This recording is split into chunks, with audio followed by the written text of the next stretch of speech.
하나님 말씀 베드로후서 3장입니다.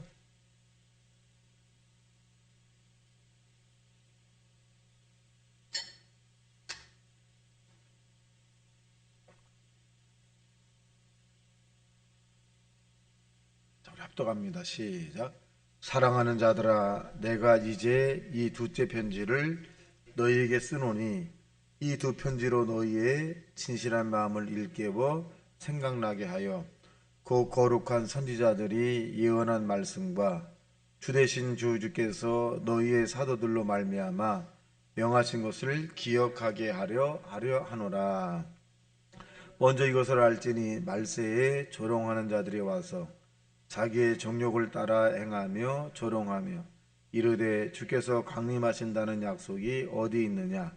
조상들이 잔 후부터 만물이 처음 창조될 때와 같이 그냥 있다 하니 이는 하늘이 예적부터 있는 것과 땅이 물에서 나와 물로 성립된 것도 하나님의 말씀으로 된 것을 그들이 일부러 잊으려 함이로다. 이로 말미암아 그때의 세상은 물이 넘침으로 멸망하였으되 이제 하늘과 땅은 그 동일한 말씀으로 불사르기 위하여 보호하신 바 되어 경건하지 아니한 사람들의 심판과 멸망의 날까지 보존하여 두신 것이니라. 사랑하는 자들아, 주께는 하루가 천년 같고 천년이 하루 같다는 이 한 가지를 잊지 말라. 주의 약속은 어떤 이들이 더디다고 생각하는 것 같이 더딘 것이 아니라 오직 주께서는 너희를 대하여 오래 참으사 아무도 멸망하지 아니하고 다 회개하기에 이르기를 원하시느니라. 그러나 주의 날이 도둑같이 오리니 그날에는 하늘이 큰 소리로 떠나가고 물질이 뜨거운 물에 풀어지고 땅과 그 중에 있는 모든 일이 드러나리로다. 이 모든 것이 이렇게 풀어지리니 너희가 어떠한 사람이 되어야 마땅하냐. 거룩한 행실과 경건함으로 하나님의 날이 임하기를 바라보고 간절히 사모하라. 그날에 하늘이 불에 타서 풀어지고 물질이 뜨거운 불에 녹아지려니와 우리는 그의 약속대로 의가 있는 곳인 새 하늘과 새 땅을 바라보는도다. 그러므로 사랑하는 자들아, 너희가 이것을 바라보니 점도 없고 흠도 없이 평강 가운데 나타나기를 힘쓰라. 또 우리 주의 오래 참으심이 구원이 될 줄로 여기라. 우리가 사랑하는 형제 바울도 그 받은 지혜대로 너희에게 이같이 썼고 또 그 모든 편지에도 이런 일에 관하여 말하였으되 그 중에 알기 어려운 것이 더디 있으므로 무식한 자들과 구세지 못한 자들이 다른 성경과 같이 이것도 억지로 풀다가 스스로 멸망에 이르느니라. 그러므로 사랑하는 자들아, 너희가 이것을 미리 알았은즉 무법한 자들의 미혹에 이끌려 너희가 굳센 데서 떨어질까 삼가라. 오직 우리 주 곧 구주 예수 그리스도의 은혜와 그를 아는 지식에서 자라가라. 영광이 이제와 영원한 날까지 그에게 있을지어다. 아멘. 자, 오늘 본문에 있는 내용은 이제 마지막 날에 대한 부분입니다. 우리가 잘 아는 대로 이 베드로는 예수님의 수제자였고 여기서 언급한 바울이라고 하는 사람은 이 예수님과 함께 사도의 역할을 하지 않았지만 예수님이 부활하고 난 다음에 이 바울이 다메섹에서 예수님을 만난 이 하나님의 사람이기도 합니다. 그래서 이 바울은 오늘 뭐라고 우리들에게 말씀해 주고 계시냐면 마지막 날에 대한 부분을 얘기해 주고 있습니다. 자, 그런데 첫째는 이 마지막 때의 사람들의 평가예요. 그것은 뭘 평가하냐면 3절입니다. 시작. 먼저 이것을 알지니 말세에 조롱한 들이 와서 자기의 정욕을 따라 행하며 조롱하며 그랬어요. 자, 믿는 자들을 조롱한다는 거죠. 이렇게 이 자연 우주 만물이 그대로 있는데 언제까지 우리가 기다려야 되냐. 그러니까 이들 하나님 자연 만물 뒤에 하나님 역사하시는 그 주관자를 바라보지 못하고 이 세상에 있는 것들을 자연현상으로 바라보는 거죠. 자연현상. 그리고 여기에 보면 이 정욕을 따라 행하며 조롱하여 그렇게 말했어요. 육신의 정욕 또 안목의 이 자랑에 대한 부분들, 또 이 세상의 자랑, 이런 부분들은 이제 계속적으로 하고 있다는 거죠. 그러니까 몰라 우리 주변에 보면 무엇을 먹을까, 무엇을 마실까, 무엇을 입을까, 그 한 가지예요. 초점이 뭐냐면 인본주의. 우리가 이 풍요로운 이 세상에 어떻게 하면 하나님을 섬기고 가난하고 소외되고 병든 자, 또 영혼이 이 갈급한 사람에서 복음을 증거할까가 아니라 자기 배 무엇을 먹을까, 자기 뭐 무엇을 입을까, 자기의 정욕적인 이런 부분들 무엇을 마실까, 인본 철저하게 인본주의입니다. 이것이 말세의 특징이죠. 그러니까 지금은 어디를 가든지 다 축제예요. 하나님을 향한 축제가 아니라 먹고 마시고 놀고 즐기고 이런 축제적인 부분들이, 이런 축제적인 것이 잘못됐다고 생각하지는 않습니다. 많아야 되겠죠.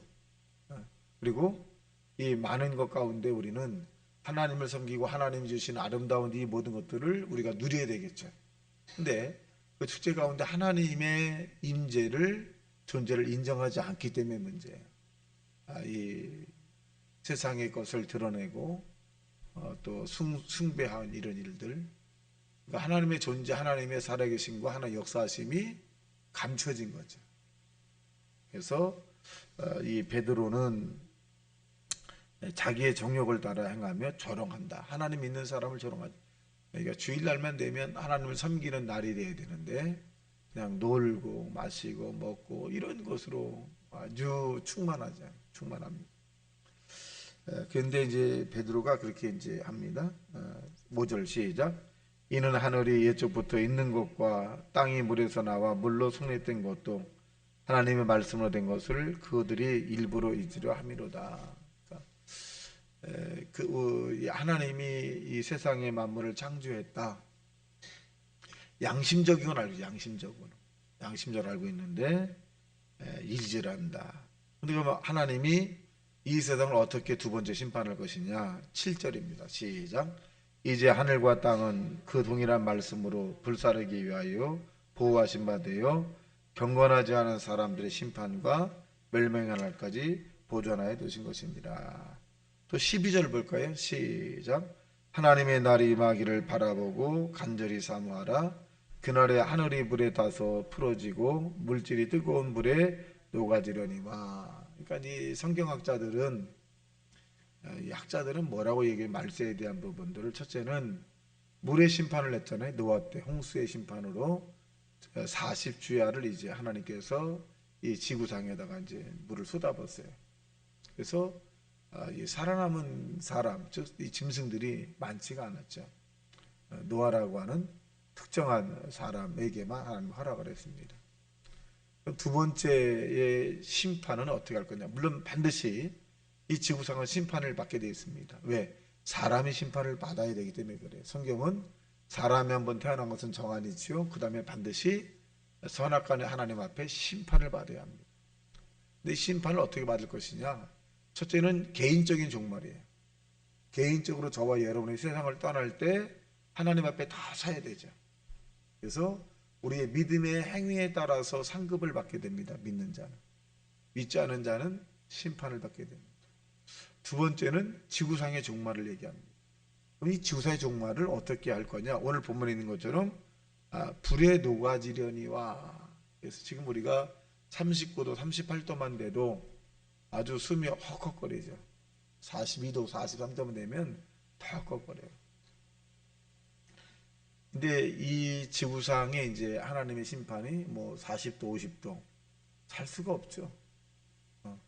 그러니까 이 어떤 공간 안에다가 이 온도만 높이면 살아갈 수가 없어요. 근데 이러한 그 뜨거움은 유가 아니죠. 이 강한 뜨거움에 이런 체질이 녹아질 정도로, 우리의 육신이 순간에 녹아질 정도로 이렇게 뜨거운 그런 심판을 이 지상에 하시겠다, 이렇게 말씀하고 있습니다. 물론 그 전에 우리가 세상을 떠나 주님 나라 갈지 아니면 우리 세대에 임할지 그건 아무도 알 수 없는 일들입니다. 우리가 이 계절의 변화, 즉 순간적인데 어저께만 해도 아침에 굉장히 뜨거웠었는데 오늘 보면 굉장히 또 이 기온이 내려갔어요. 그러니까 이 순간이거든요.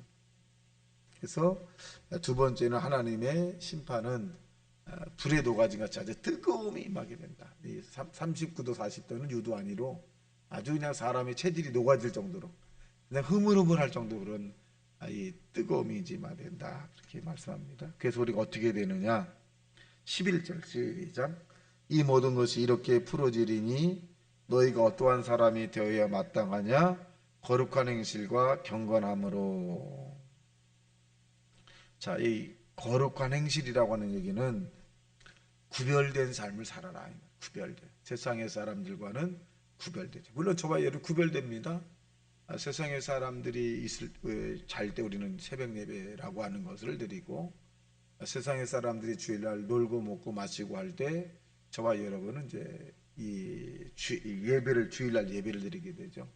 그런 특별한 경우에 뭐 직장을 나갈 수 있게 왜냐하면 이 세상의 이런 부분 때문에 우리가 또 그런 것을 감당하지 않을 수 없어서 또 이 어쩔 수 없는 그런 환경 속에서는 했지만 그게 주가 되지 않는다는 거예요. 우리는 이 예수 그리스도를 섬기는 일에 주가 되는 것이지 그 일에 주가 되지 않기 때문에 가능합니다만은 근데 이제 거룩한 행실이라고 하는 부분 구별된 삶을 살으라는 것입니다. 자 14절 시작. 그러므로 사랑하는 자들아 너희가 이것을 바라보나니 주 앞에서 점도 없고 흠도 없고 없이 평강 가운데 나타나기를 힘쓰라. 점도 없이 흠도 없이는 이건 다시 뭐 무슨 말을 앞에 수식해 주고 있냐면 거룩한 거죠. 점도 없고 흠도 없이 깨끗하게 이것은 십자가 예수의 보혈의 피를 의지하고 살아라 이 말입니다. 자 사람이 땅에 사는 동안에 자기에게는 불행한 일들 또 순간적인 이 고통의 죽음의 일이 아직 임하지 않을 걸로 생각을 하고 살아가죠. 그런데 그것은 아무도 모릅니다. 저와 여러분이 베드로가 말한 대로 깨어 있어야 돼요.